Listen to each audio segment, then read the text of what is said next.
Welcome, welcome. All right. I'm going to go ahead and get us started so we can get into the important stuff.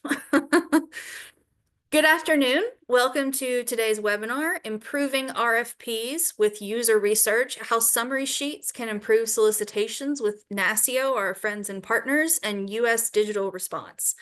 Thank you for spending some time with us today. We're glad you're here. Before we begin, I want to take a moment to explain the format of how this is going to go. You're all muted, as I'm sure you've noticed. You can enter comments and questions in the chat box. You can also ask the presenter a question in the Q&A box at the bottom of your window, and we will address some questions maybe during the session if they're relevant, but we'll have some time at the end also to answer your questions. At the close of today's presentation, you'll be asked to complete a very brief questionnaire. Your feedback is very valuable to us here at NASPO, and today's presentation will be good for 1 contact hour for your UPPCC certifications. To get your certificate, complete the questionnaire following the presentation. I'm not offering CLE for this webinar today, but if you'd like to apply for it and you need the materials, just reach out to me and let me know. I am Megan Smith. I am the Director of Legal Education at NASPO. I work with the attorneys in the central procurement offices who support procurement in the states and in the AG's office who do the same. I'm very pleased to introduce our speakers today.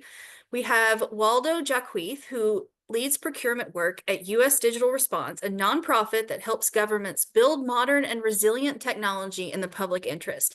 He's previously held senior positions at the US Treasury, the US General Services Administration, or GSA, and served in the Obama White House Office of Science and Technology Policy. Kate Drummond is a freelance user experience designer and researcher who creates intuitive digital experiences for organizations and the people they serve. Based in Seattle, she applies her research skills and design expertise to projects ranging from nonprofit organizations to startups with a focus on solutions that make a meaningful impact. That's what we're going to talk about today. And we have Meredith Ward's, last but certainly not least, the Deputy Executive Director for the National Association of State Chief Information Officers, NASCIO. She has served at NASCIO since 2013. She has over 20 years of experience in state, local, federal, and international professional associations and was a 2024 Women in Cyber honoree. Meredith has long been a good partner to NASPO, and we're excited to have her here today. And we're excited that NASCIO did this work with USDR and that they're here to share it with us today. So thank you guys for coming, and I will now turn it over to you, Waldo. And Megan, do you mind tossing up that questionnaire, the Absolutely. question We're thing? do a little poll. Cool, thank you. This will just take a sec, but it'll be interesting in the background for us to see your answers. In the meantime, I will get started. Hi, yes, I am Waldo Jaquith. Thank you for that introduction, Megan. And I'm here with Kate Drummond from US Digital Response to talk about what we've been doing here. Next slide, please, Kate. Let's start by talking about the project that we have embarked on here. Next slide. Just a quick overview of what we're going to talk about here. USDR worked with NASCIO for a couple of months to conduct this research project. We wanted to understand how tech vendors, consulting for doing work, contracting with the government, how they evaluate incoming solicitations. We just looked at RFPs specifically, and then we took what we learned and put together a prototype and tested it out, and now have a pretty good idea of how we can make RFPs easier for vendors to evaluate. Anecdotally, and I think I'm not going out on a huge limb for anybody here, vendors don't like government RFPs, but we wanted to go deeper into an aspect of that dislike and see if we could intervene. And it turned out that there is an easy way to make RFPs less unpleasant for vendors. And we don't care about this because of like an abiding love of efficiency, but because agencies need better outcomes for technology projects. Those projects are all outsourced, so we wanted to figure out how to get better competition at the procurement phase. Government doesn't necessarily need more proposals. It needs better proposals from the right vendors. And I do want to call out that this work was led by 3 US Digital Response volunteers. Kate Drummond, who's here with me today, Mark McGivern, and Shayun Atalana were the 3 USDR volunteers who made this happen. I just got to watch and be impressed. The next slide, please, Kate. So here's the problem.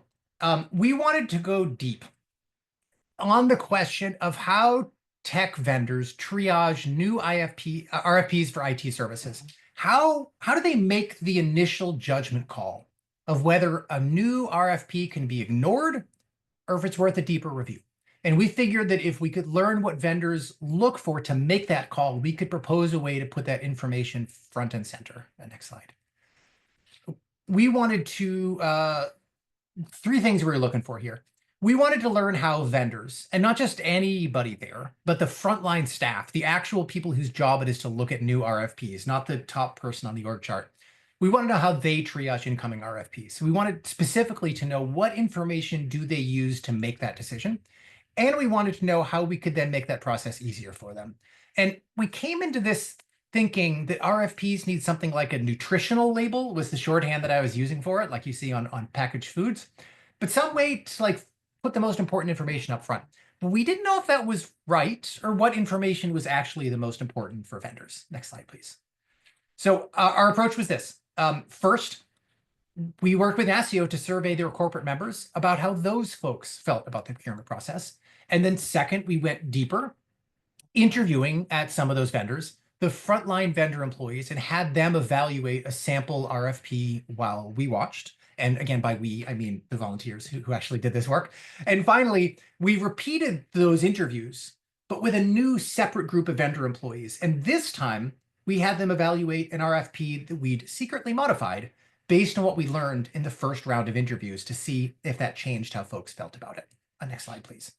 I want to say a few words about the concept of user research because I appreciate it may not be familiar to everybody. This is, to read straight from the slide here, it's the systematic study of the behaviors, needs, motivations, and experiences of people to inform the development of a product, a system, or a service. So this means that design decisions about what should an RFP look like, how should software work, how should the dashboard of a car be laid out, it allows these to be grounded in reality instead of basing them on assumptions. And so that user research can include interviews, surveys, usability testing, observational studies. There's a bunch of ways to do it.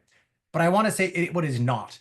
It is not just asking people what their preferences are and then doing that. We often need to uncover people's preferences. As Henry Ford never said, but it's a great quote, so everybody likes to repeat it. If I'd asked people what they wanted, they would have said faster horses. We don't want faster horses. User research is basically how all software is built at this point. This is super normal. We simply applied the discipline of user research to one aspect of procurement. The next slide, please, Kate. So I just want to step through the work that we did, those three phases. And the first was the NASCIO's survey of their members. Next slide, please. Jointly, we worked together, USDR and NASCIO, to put together a survey which select NASCIO corporate members responded to. And we asked a bunch of questions, and they were all along the theme of how they feel about the process of reviewing RFPs. Next slide, please. So I just want to name a few particularly interesting findings that we found especially relevant to what we were looking to find out more about here. The first, we asked them, what is the very first thing they look for in a new RFP to find out if it's right for them, just to make that snap decision. And these are the top 5 that folks selected from a much longer list. We gave them a choice. And when they were given those choices, the number one thing they looked for was evaluation criteria, followed by the due date. How much time do they have until their proposal is due? The presence of contractual issues, and that's this laundry list of like unlimited liability, third-party liability. There are a handful of hobby horses like that people have. Can't blame them. Whether the needed technology is within their expertise. Just, hey, is this a thing that we do? And then, is there enough funding for the scope of work? Is this asking for $50 million of work on a $2 million budget? So these responses from the survey were a first indication of what information vendors might want highlighted. Next slide, please, Kate. Second finding that I want to call attention to here, we then asked an open-ended question of what vendors would like to see specified in a cover letter or some sort of a summary of the RFP. And we grouped those answers along 9 themes. And these were the top 5. The scope, the why, what are they trying to get with this RFP? The time frame, the budget, which is often omitted, mandatory requirements, and whatever the selection criteria were. So this was our second indication of what vendors might want to have highlighted. Next slide, please, Kate. And then finally, the last survey finding of note, and there was actually like a bunch of interesting stuff in there, but these are the things that are most relevant to what we're here to talk about. The last is that what vendors said that they found to be the most frustrating part of the procurement process. And you can see there are three runaway winners, losers. Number one, lack of communication. Number two is the time frame. They just feel like there's not enough time to put together these long proposals. And then the third is lack of clarity. Clearly, vendors feel like they don't know what agencies are trying to buy, and that process is being rushed. So, Kate, I'm going to hand it over to you with the next slide here. Kate, take it away. There I go, get myself unmuted. Thanks, Waldo. So moving into our next phase of the research, my fellow researcher and I scheduled one-on-one remote interviews and vendors reviewing RFPs. So when describing their process, all participants initially scanned the document looking for key information. Some used AI to summarize RFPs, especially if they appeared to be lengthy or complicated.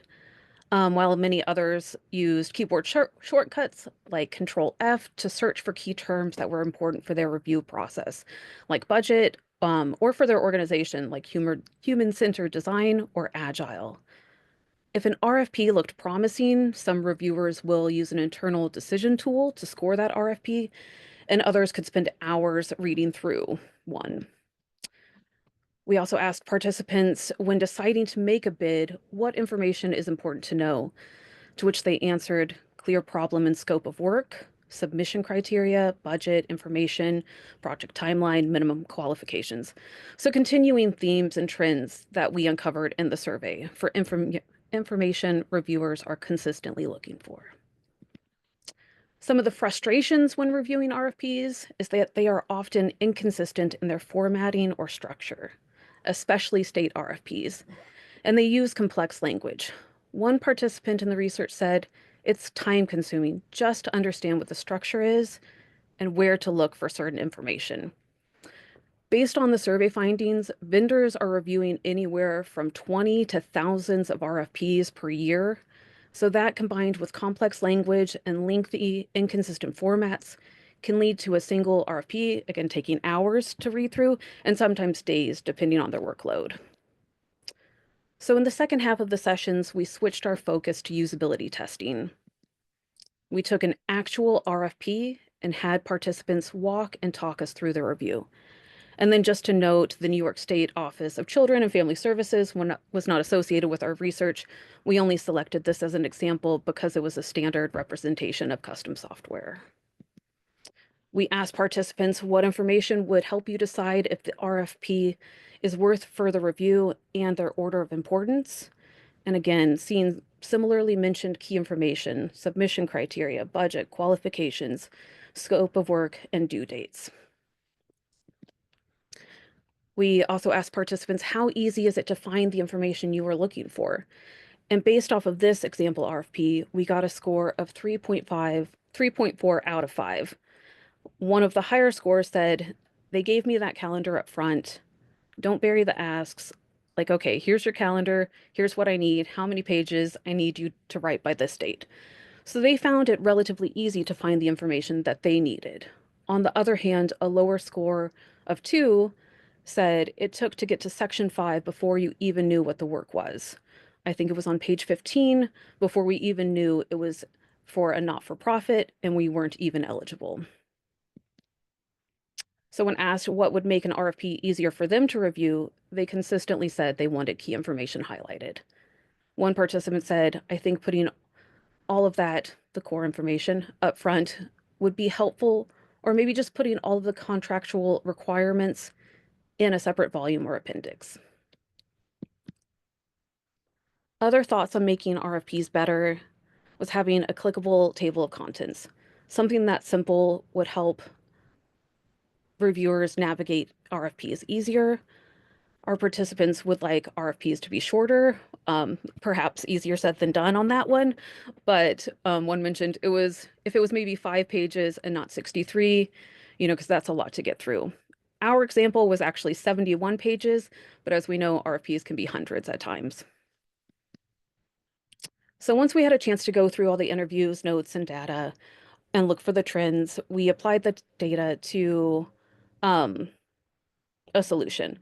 And though Most states have different standards for RFP structures. The introduction of an additional page could help reviewers based on what we've learned so far. So the hope is that this would bring the most search for information to the front of the document using plain language, which would then relieve the burden of trying to decipher and search through lengthy RFPs. It'll also provide a consistent element across state RFPs that would be relatively easy to implement. So our proposed solution, the summary sheet, again, highlighting that key information. It can be added to any template and hopefully will reduce time determining bid. In our last phase of this research, we wanted to test our concept and observe how people would interact with the summary sheet. We started sessions again with a set of questions to understand the group reviewing RFPs. So again, all of these reviewers felt that RFPs were unclear and find it difficult to give appropriate responses. One participant said, a lot of the time an RFP may not be written well enough so that you get an appropriate response from all parties that are interested in bidding.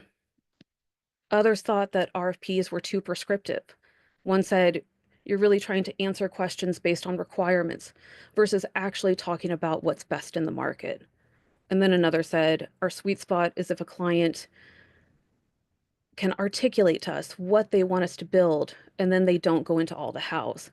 Essentially, vendors and subject matter experts in their fields would like more of an opportunity to find that best solution for the problem that they're trying to solve. Some of the ideas to improve RFPs from this group included, again, a table of contents with clear labeling. They'd like separate sections for procurement rules and project scope. A checklist to help manage the submission criteria would be helpful. And then generally more clarity around the current state and future state of the project. Basically where it is now versus where they want to be. So to test our proposed solution, we included it into a new example RFP. And again, had participants walk and talk us through their process, this time with particular focus on the additional design element, the summary sheet. So again, reviewers are consistently looking for the same information and have similar pain points: timeline, budget, scope of work, submission criteria. We use the timeline here as an example. And one participant said, I look at that initial deadline. If it's too soon, then I've had times where I was like, we're not going to make it, so I don't even apply, even if it was something. So having that key information up front, they can immediately see this timeline is too short for their organization, so they would pass on an opportunity, even though it might be a good match for their organization. Another key lesson that we learned from the summary sheet is the importance of a well-written and detailed scope. So in our example, I actually wrote the scope based on what I could decipher from the RFP, so it was imperfect to say the least. And a participant said, so again, a challenge statement of why you're submitting this, because I don't know. Have you already deployed? Have you already developed? Again, having this current and future state, where it is today, what has been done, what needs to be done. And on to scoring this time, we got a perfect score. And some of the thoughts when referring to the summary sheet is this is the key information that I take a look at and put into that bid evaluation form that I talked to you about. This was another vendor who used an internal tool or checklist to determine whether they will bid on an RFP or not. So having this up front makes it easier for them to input this information to that tool. Another said, I like that overview. That gives you a consistent framework. And that was in relation to having to look at many different RFPs across states and at the federal level too, and being able to have a consistent thread amongst the states for easier review. Some additional information that participants would like included evaluation criteria, which has popped up quite a few times, contact information for the procurement officer, preferred or existing tech stack, and then any key personnel or specific certifications that they might need to hire for that don't already exist on their team. And with that, I will hand it over to Waldo. Thanks, Kate. Okay, so we learned all of this stuff. Now what? Like we had to figure out what do we do with this information now? And I guess the same applies to y'all. Next slide, please, Kate. So, like, obviously, using a summary sheet seems like an easy win. Like, this is not a complicated thing. We think that they're going to result in faster decision making by vendors. And if a vendor can review a solicitation and quickly decide to bid or even not to bid, that is a win for the soliciting agency or department, because we hope, it should increase the number of vendors who can consider bidding, which is going to help the right vendors opt in and the wrong vendors opt out. And that should result in a higher percentage of proposals that are a good match for the agency need. And the use of these across states should help with a common vendor frustration that there's no consistency of solicitations across states or even between agencies within the same state. Next slide, please, Kate. And then we came away with some general recommendations. One, which was just so interesting, I never forecast that we were going to come up with this, is to provide a nice table of contents.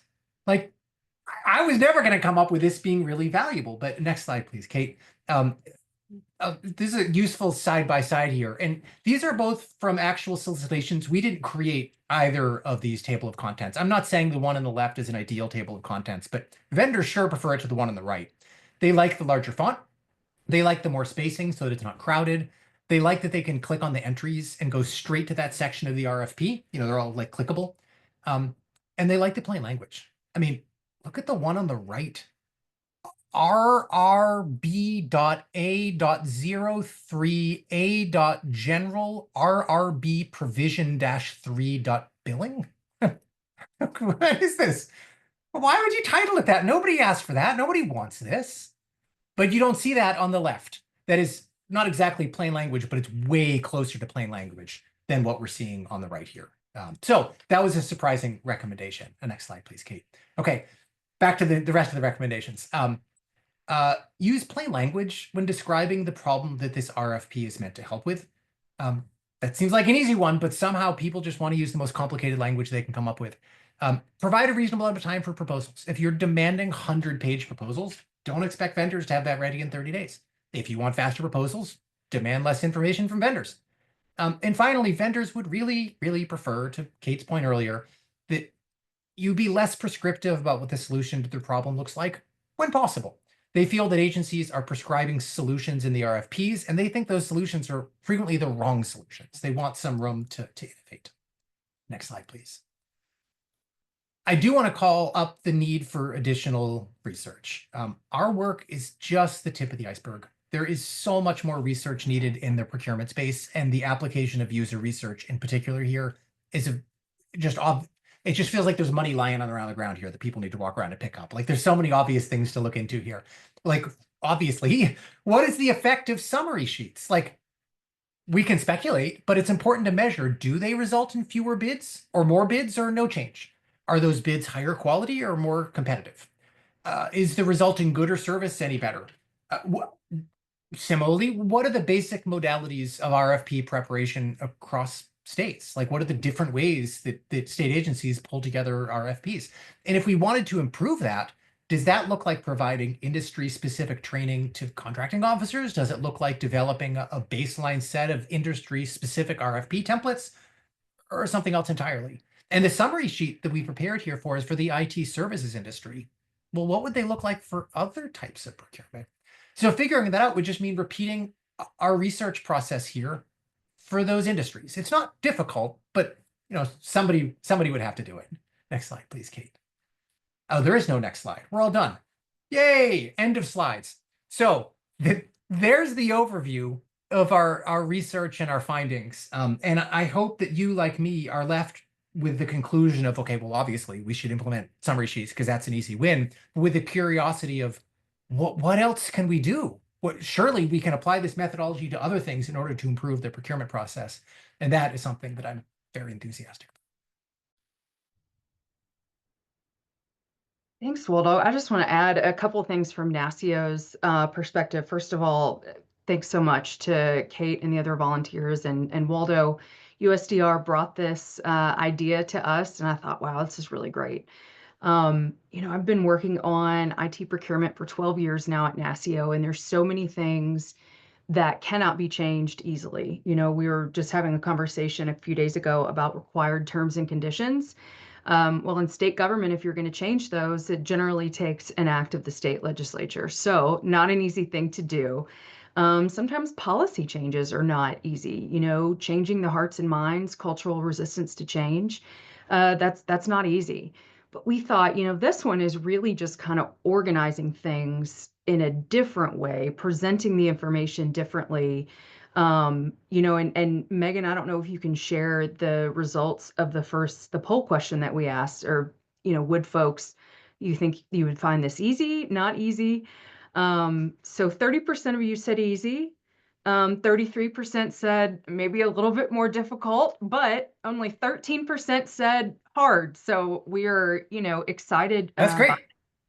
Yeah, I don't know. Yeah, not easy compared to hard. I think that's a small delineation. Who knows? But, if there's any state who would be willing to try this, NASCIO and NASPO would love to do a case study, maybe how your RFPs, your responses were, if you implemented this, maybe in 6 months or whatever you want to say, or just in, one project, did you get better results back?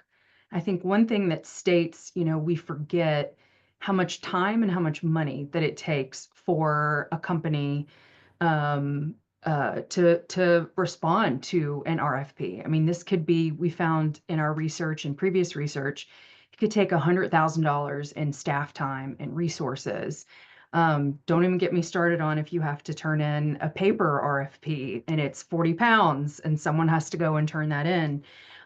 So, and I know that states really want better quality RFPs too, right? You have a problem that you're trying to solve and you want to make sure that the best folks are responding to it. So I was really overjoyed with these, with these results. And hopefully, like I said, if you have any takers and you want to do a case study, contact Megan or contact me. I think, yeah, Megan, do we have questions? We do. People have questions. So we've got we've got sort of several questions about the methodology of the research, and then maybe we'll talk more about the actual outcome.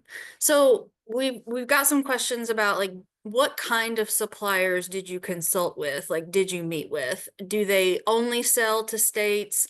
Because we have vendors of every shape and size, right? Some of them only sell to the feds, only sell to the state, only sell to the county. There are lots of specialties in that way. So I assume that's why we got that question. So Kate or Waldo? Yeah, well, actually, Meredith can speak Yep. to of the folks surveyed. Let's start with that. Yeah, so, and I can put this link in the chat just in case anyone's interested, but I don't know why you would be. But, so NASCIO's members, our corporate members, are any IT company from Adobe to Zscaler that you can think of. And so most of them sell to the public sector and also the private sector. But at NASCIO, the folks who are involved with our association are in that SLED, state, local education market. So they are generally specialized in that area. So like I said, I'll put the link again, just in case you're curious about who NASCIO members are. Thank you, Meredith. And then I just want to speak to the interview subjects. Those were folks that serve mostly federal and state government. If any of them serve K-2 through 12, that's news to me. And some of them do a small amount of higher ed, but federal and state are particularly strongly represented among those folks. And then this is interesting.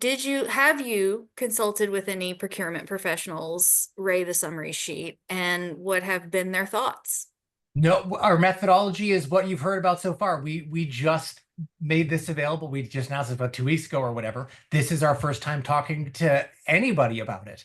That said, I work with lots of state and federal procurement professionals, host a regular support group for contracting officers who deal with custom software procurement. And I certainly talked to a bunch of folks about it as I went, including leadership at the U.S. General Service Administration last fall. Heck, I talked to the administrator of the agency about it. And the conclusion from those folks was like, this sounds great. We should just do this. Sounds great, including at a federal level, a bunch of 1102 contracting officers. But that was not research. That's just me talking to people. No. What remains is the valuable need for research of no, but really, How do they actually feel about it? How difficult is it to complete this summary sheet? It seems to be easy. It's meant to be easy. If you can't get these answers, I suggest you maybe not issue that solicitation, but that's different than the actual user research in order to get an answer to that, and that remains to be done. Yes, and that is why we are here today, to spread this message and hopefully get some takers on trying this and seeing how it would work.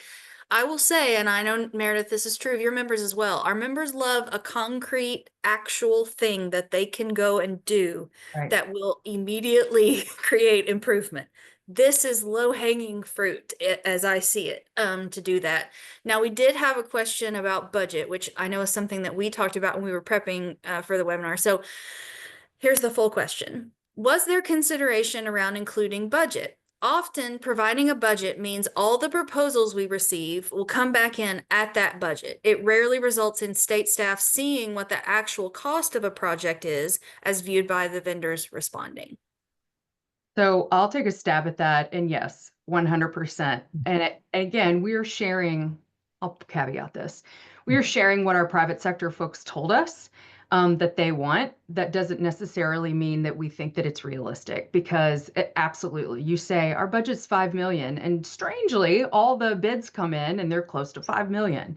So I think the point there is, though, if you can include a range or something to give the vendor an idea of, okay, they know they can do this, they can't do this for anything below 5 million. And you're like, well, our budget's only 3 million. So that's going to take some creativity to really come up with what that is. But it's, again, signals to the vendor to let them know you should be responding to this, or don't waste your time responding to this RFP. A lot of times vendor days can help with that too, but I get what you're saying. Yes, if you publicize it, then magically they're all the same. And I'll add to that to point out that in the Word file version of this that is easy to download and implement, it's annotated and includes instructions about each field. And I'm pretty sure that we included for the budget one, like, hey, if this is a thing that you publish with RFPs, then include that here.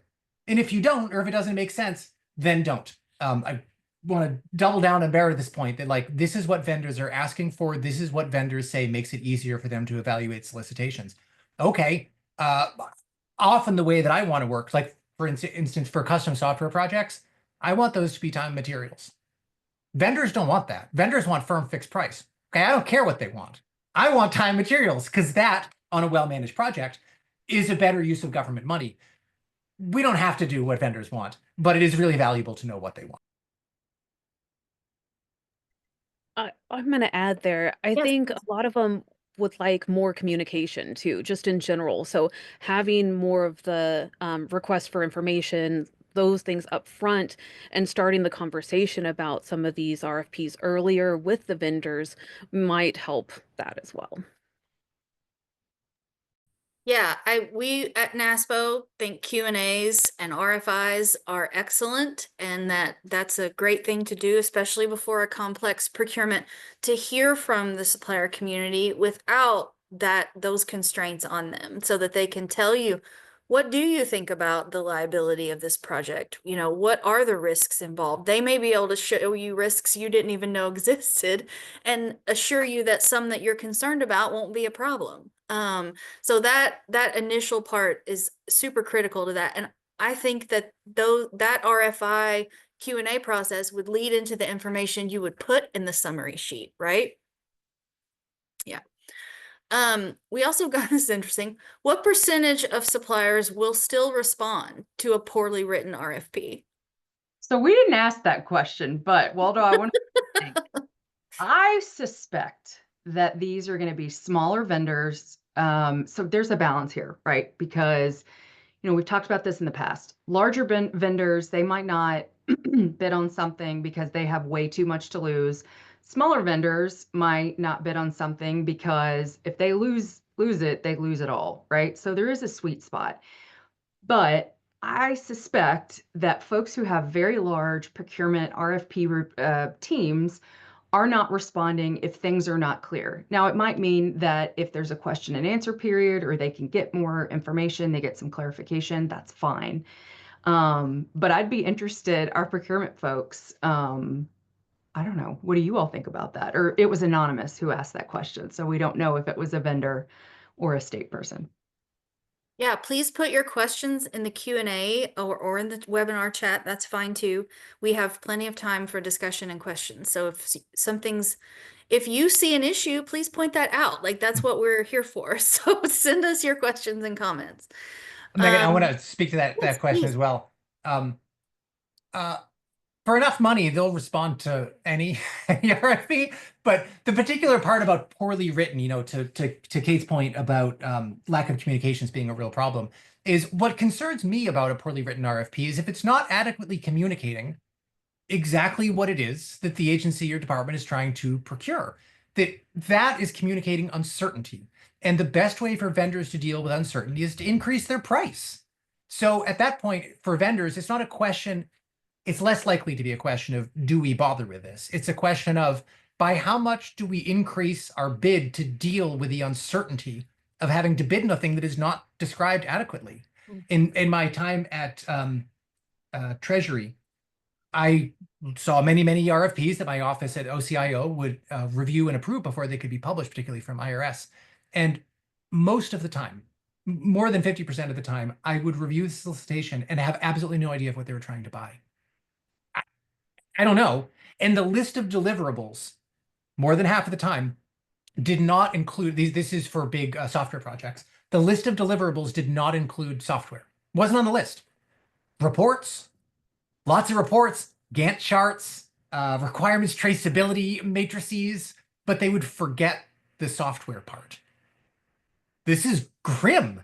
So when we say poorly written RFPs, I don't just mean like it's not using plain English. I mean, vendors don't know what you're trying to buy. So even worse, the percentage might be pretty high, but that price is going up as a result.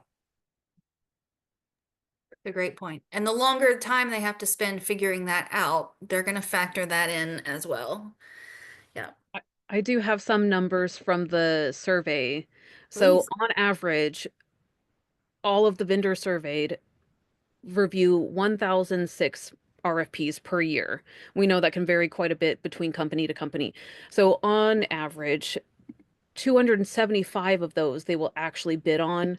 And then we asked how many they successfully won, and they said on average 55. And that's all from everyone who answered. So 1,006 to 275 to 55. So Yeah. And this, I feel like this relates. In some of my research on other things, I've asked suppliers, how do you feel sort of about the state procurement process? And I've asked them that in many different ways. Meredith and I have done this too. And what we get back generally is we don't like the process, but it works. It does the thing it's supposed to do in the end. But it is annoying. And could we make that better? So I think there are lots of suppliers out there who are willing to jump through the hoops as long as they know where the hoops are and what their jumps need to look like. So I think that communication of what you really want is key. And I think that this bears that out. I love that, Megan, too, because it's like, sure, so many of our CIOs, which by the way, they're about 2 to 3 years is their average tenure. So a lot of times come in from the private sector and then they're like, we're done. But, in the private sector, you just go buy what you want, right? And in the public sector and every state government, every locality and the federal government and internationally, there is a process, right? Because we're not looking to satisfy shareholders. We are trying to be good stewards of the public's money. So there's always going to be a process. There's always going to be those hoops to jump through. Are there some vendors who just don't understand that? Sure. And quite honestly, when I have conversations with them, I'm like, maybe this isn't the space for you, but I'm not going to call out specific folks. But I agree with what Megan said. It's all about communication, right? There's so many things. There are laws that were created in response to a problem. A lot of times laws that were created that are creating a problem, maybe not helping a problem. But there are hoops to jump through. So I think that folks understand that. And especially companies who have been in the SLED market for a really long time, they understand this stuff. But again, we're really focusing on what are some of those low-hanging fruit that It's not going to be changing a law. It's not going to be changing a major policy or really how you really do business. How is it going to work? So looking forward to seeing if anyone does try and make it work. Absolutely. I wonder if the opposite of this is the solutions-based RFP, right? Where you're just saying, help us fix the wildfire problem, period. And that's your RFP. And I know California has in fact tried that. Did you guys come across any of that in your research? Because I'd be interested to see how they feel about that versus it's almost like too much information or not enough information. This is maybe the Goldilocks of RFP things here, this summary sheet. It was, Kate was, and I think I was also talking about vendors saying they feel like they're like solicitations are too prescriptive a way that prohibits coming up with new ideas. So I think an area where it does not make sense to use something like a statement of objectives over a statement of work is if government has a lot of experience with that thing and knows exactly what they need. We don't need solutions to employee hydration while mobile. Like it's just a bottle of water. Like we can just say that. That's okay. There are no innovations coming along there. But for things that are novel, for things that are complicated, for fast-moving spaces, that's where it makes a lot more sense to use a statement of objectives. And Megan, back to your love of RFIs and Q&As, that's the perfect place to uncover whether you're being too prescriptive and too narrow. One word of caution here, if you're going to use a SUE-based approach, you have to have people on staff who have enough knowledge and experience to be able to evaluate if those proposals are sensible. It can be, particularly if you get to more cutting edge things like AI, it can be too easy to get snowed by fancy talk by a vendor that sounds convincing. If there's nobody on staff, it can be like, wait, no, none of this is possible. No, we should definitely not do this. And if you don't have somebody who has that subject matter expertise or access to such people, maybe let the innovation happen elsewhere. And you're just going to hang on to be able to benefit from that down the line. Yeah, and I think a lot of this too is education, right? One of the things, gosh, Megan, 2018, I think, a publication that we did, and I'll dig that up and put it in the chat here in a second. But we really talked about cross-educating different folks within state government. Just as I tell, our CIOs, it is not the responsibility of the procurement office to be able to tell you every single ins and out of every technology term. That's not their job. It is your job to help, educate and teach. And the procurement office, your job to help educate and teach the CIO's office and other agencies about the procurement process. I'm going to pick on other agencies just, here for a second, but Megan, you said, could we do, the RFP that said we want to stop wildfires? Well, I think a lot of times agencies will come up with something that they think that they want, and it'll either be so prescriptive that it's like it's very clear that this is for one vendor, or like Waldo was saying, I have no idea what you want here. So, depending on how your state is structured, right? But really educating agencies and different folks on an RFP, a good RFP, a good crafted one is an art. And the people who can do that really well, the states and entities who can do that really well, I think they get better outcomes. I like the comment in the chat about, an invitation to negotiate. That's fantastic. When we first started on the negotiations work, like I said, almost 10 years ago now, most states couldn't do that.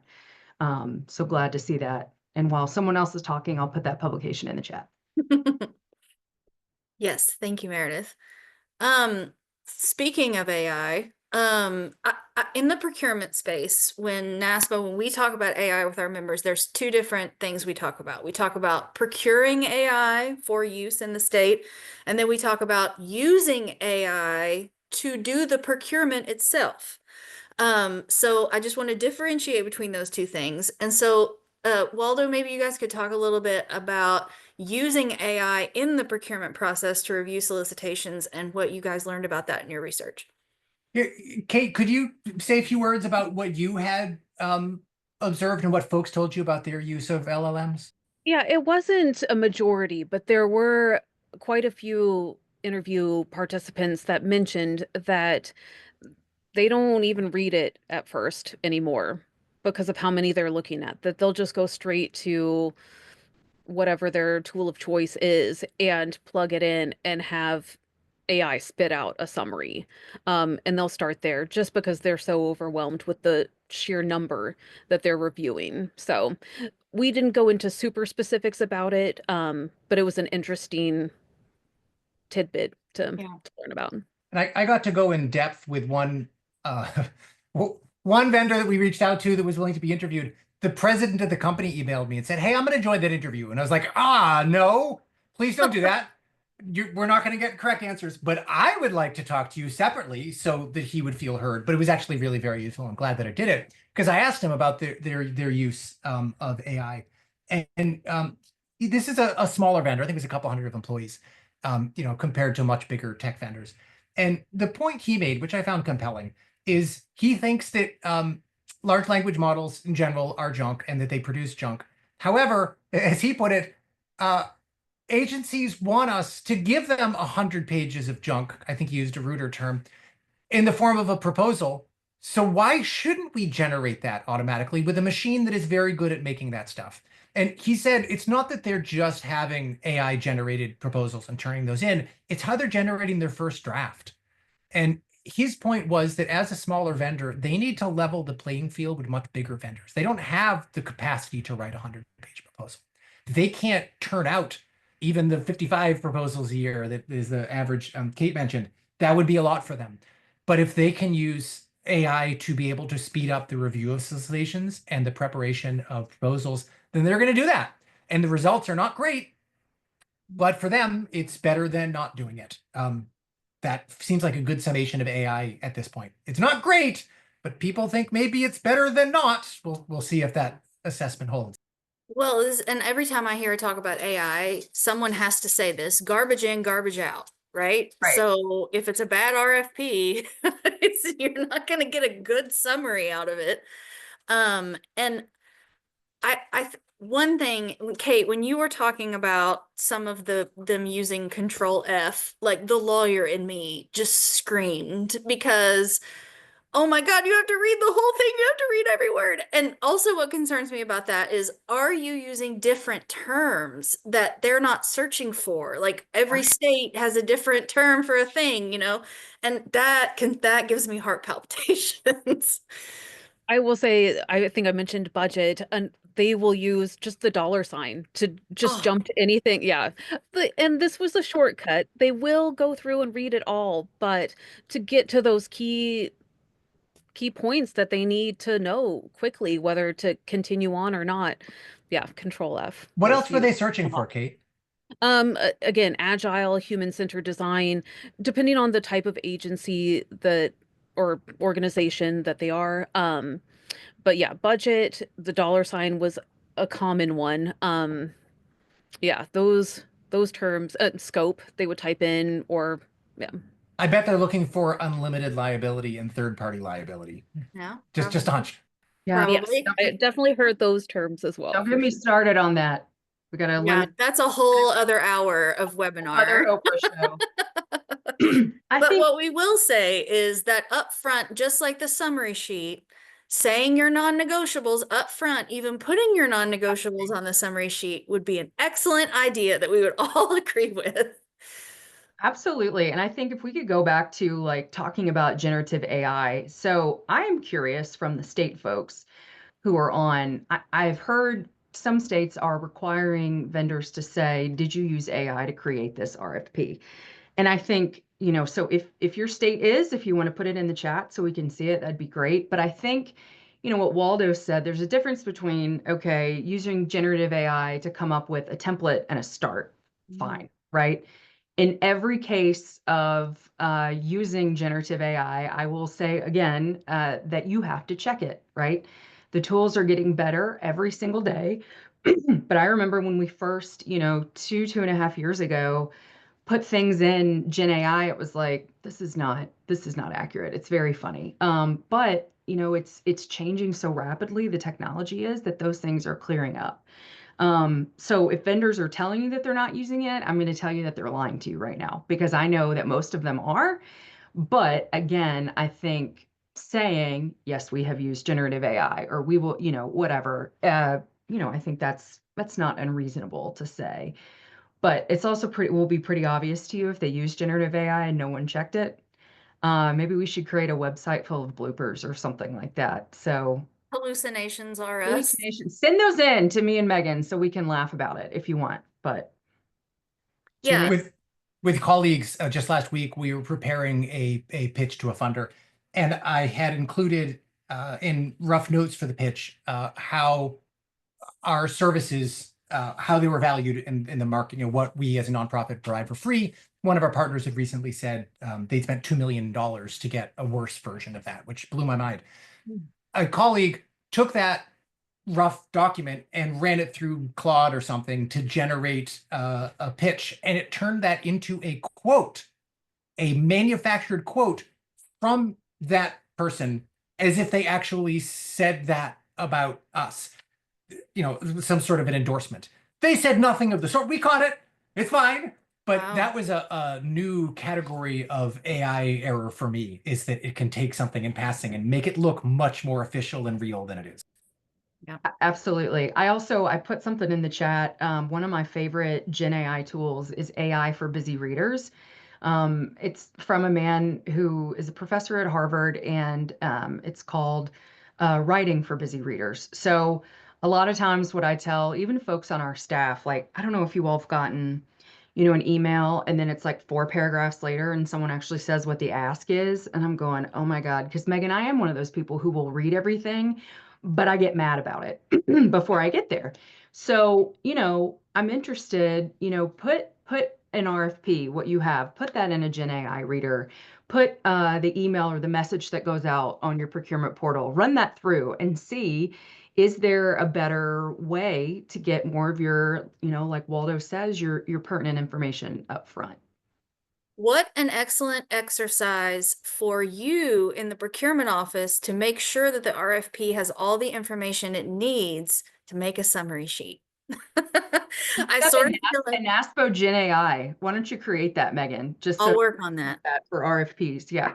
I will work on that. But yeah, I think that's a great self-check. Is can I answer all of these questions? That would be a great way to check your RFP just before you send it out the door even. Yeah. All right. So we had a question. Do you believe that well-written RFPs produce better contract pricing? And I think we talked about that. We hit the budget issue and sort of the pros and cons to that. And I certainly understand why that is seen as a concern. But yeah, I do think there's more creative ways to talk about budget in the RFP. And certainly don't go searching for dollar signs. Please. I also think too, Megan, kind of a branch of that, and maybe this is what the question was asking, or maybe I'm going to sound crazy, but wouldn't be the first time. But, I think that, yes, a well-written RFP where everything is clear and upfront and the expectations are clear, as Waldo said, sometimes if things are not clear, a company is going to add whatever X amount to the quote. But again, we all know when expectations aren't set at the beginning, what that leads to is more money down the line with, change orders and, whatever. So I do believe, yes, that having things more organized, more clear is going to produce better results for the state. It's going to be, a better use of taxpayer money. And it's also going to be, we can't ignore the vendors and again, the time and the money that they spend to respond to these things and the projects that they work on. I think it's better overall. So that's my hypothesis. I think I'm going to apply the attorney concept of figuring out what the other side's best argument is and what you're going to say against it, and suggest that that's what we should be doing when we're thinking about the suppliers responding to the RFPs. If I was them, what would I be asking? What would I be looking for? That's a great way to check your work, I guess, as it were. And with regard to the AI situation in the legal community, it's very much a draft, right? That is a tool to create a draft for you. I was in a webinar this morning with our local bar association, telling horror stories about attorneys who filed motions with fake cases in them and they're getting sanctioned, and it's very bad. So I would just encourage everyone to consider AI as a first draft, and it needs a human still to check it. And that's even in a closed model where you're using a certain amount of information. You still want to double check everything. So, but I think this is an amazing potential solution that you guys have brought to us, backed up by research. You know, a lot of times we say, we think this would be a really great idea, but there's not much beyond, we think this is a really great idea. And we do have concrete evidence that this may work. So I'm excited about this. I hope there's a state out there who wants to try this, and that they reach out to us. I hope they're clamoring to do this, and see where they go. If you start just with your technology contracts, maybe just do this with your technology contract, do it with the next one you have coming out, see what happens. We would love to hear from you. And Waldo and Kate, you guys do amazing work over there. You guys, they're nonprofit. They do this to make things better for all of us living in this country. And so certainly appreciate your work. Meredith, as always, NASCIO is an amazing partner to NASPO, and we value your friendship and the relationship we have. And we think that brings great value to both of our memberships. So thank you for pushing this research forward and bringing this to our attention as well. Thanks for having us. Back to NASPO. Thank you all so much for the good partnership. If you don't get along with your CIO, I'm thinking about you, right? We can do this. We can make it happen. Yes. So if we don't have any other questions, Waldo, Kate, any last words? Thanks for having us. I appreciate it. We'll see how our ideas here survive their first contact with reality, but appreciate all the procurement professionals who were the first to see this here. We launched the balloon, right? So, all right. Well, thank you all for attending today. This webinar qualifies as one contact hour if you're continuing education credits for your UPPCC certification. To receive your certificate, just fill out the survey in your browser window when you've exited the webinar. You'll also receive a follow-up email containing all the slides and materials we discussed today. This webinar has been recorded and will be available for viewing on our NASPO YouTube page in the coming days. Questions entered into the chat and the Q&A boxes have been saved, and we will follow up with email for any questions we didn't get to answer during the presentation. Thank you again to our wonderful presenters. Thank you to everyone who joined us today, and I hope everyone has a lovely rest of their day. Thank you.